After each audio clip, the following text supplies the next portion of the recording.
Sugar free डालना।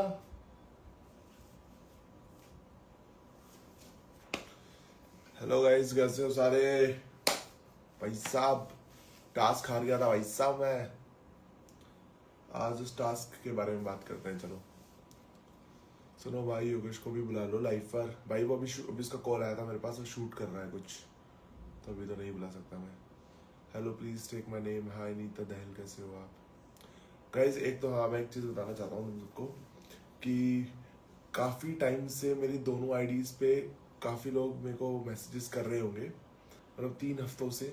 मैं 3 हफ्तों से मेरे पास किसी के मैसेजेस आए नहीं थे ना, मेरे अकाउंट में प्रॉब्लम चल रही थी, पता नहीं मेरे को मैसेजेस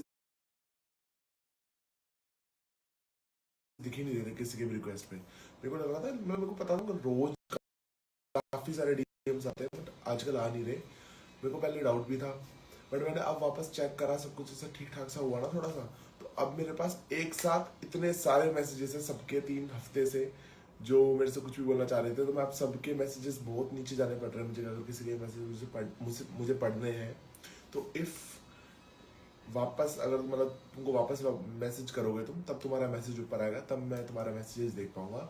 तो इतने टाइम से अगर तुम सबको रिप्लाई नहीं दे पा रहा था किसी भी चीज़ का, तो उसके लिए सॉरी। काफ़ी लोग पॉडकास्ट के लिए पूछ रहे थे, काफ़ी सारी चीज़ों के लिए पूछ रहे थे, तो अगर उनको भी मैसेजेस करना है तो वो करो। बाकी जो मेरे फैंस लोग हैं जिनको कुछ बोलना था, प्यारी चीज़ें बोलनी थी, हेटर्स मत करना भाई कमेंट। बस ऐसे तो हेटर्स के मुझे मिलते ही नहीं है भाई कभी। टच वुड भाई, ये चीज़ बहुत अच्छी है भाई, मेरे को पता नहीं कभी इतना ऐसा हेट मिला ही नहीं है कि मैं इतना टास्क हार रहा हूँ। हारने के बाद भी लोगों ने मुझे सपोर्ट करा है, समझाया कि उस दिन क्या हुआ होगा क्या नहीं हुआ होगा। तो एक्चुअली गाइस उस दिन हुआ क्या था, चलो बताता हूँ मैं।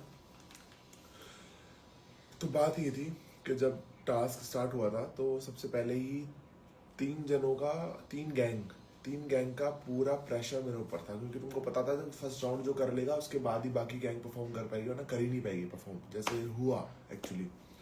तो मेरे दिमाग में ये चीज़ आ गई थी कि यार आ, क्या होगा होगा नहीं होगा, समझ रहे हो तुम। और उस टाइम पे स्ट्रेटेजी उसका मतलब मेरे को ऐसा था कि यार मैं जाऊंगा, एक राउंड खेलूंगा, उसके बाद मुझे स्ट्रेटेजी समझ में आ जाएगी कैसे क्या करना है। क्योंकि कहीं कोई, तुमने भी कहीं कभी ट्रेनिंग नहीं करी होगी कि भाई एक रिंग के अंदर कैसे तुमको मूव करना है, कुछ करना है, ठीक है ना। ऐसी ट्रेनिंग कहीं कोई नहीं करके आता।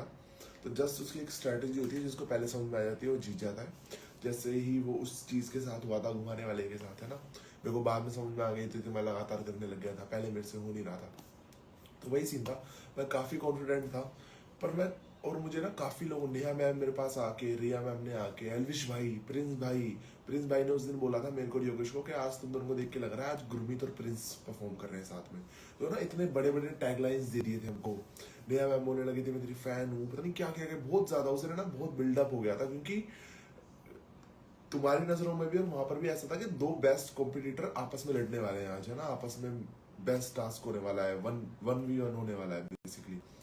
और 2 दोस्त भी है वो, ठीक है। और काफी लोगों के पास फिर उस टाइम मौका भी आना था। अगर मैं हारता तो मेरे लिए लोगों के पास बोलने के काफी मौके थे, योगेश हारता तो योगेश के लिए बोलने के पास काफी मौके थे, क्योंकि उनको पता था कि भाई यही टाइम है बोलने का, बाद में तो बार बार मौका देंगे नहीं, बार बार ये हारेंगे नहीं, बार बार मौका देंगे नहीं कि भाई कि अब बोलते हैं इनके बारे में।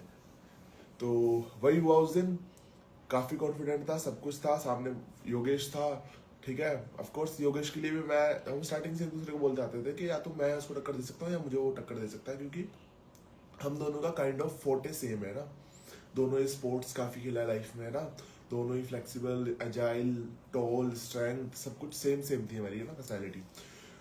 बट हुआ क्या, जब फर्स्ट टास्क हुआ ना, तो मैं, मेरे को लगा था जस्ट बॉडी प्रेशर मारना है, जो मुझे समझा के भेजा था, जो मेरे को समझ में आया था, मैं वो चीज़ करने लग गया था। और मैं कहीं ना कहीं, तुम देख रहे थे, मैं आगे ले पा रहा था उसको। बट उसके बाद मैं कहीं ना कहीं अटक अटक जाता था, कि उसके आगे मेरे से मूवमेंट नहीं हो पा रही थी, आगे मेरे से वो चीज़ नहीं हो पा रही थी। और वहीं पे उसको समझ में आ गया कि वो वहाँ पे फ्लिप कर सकता है।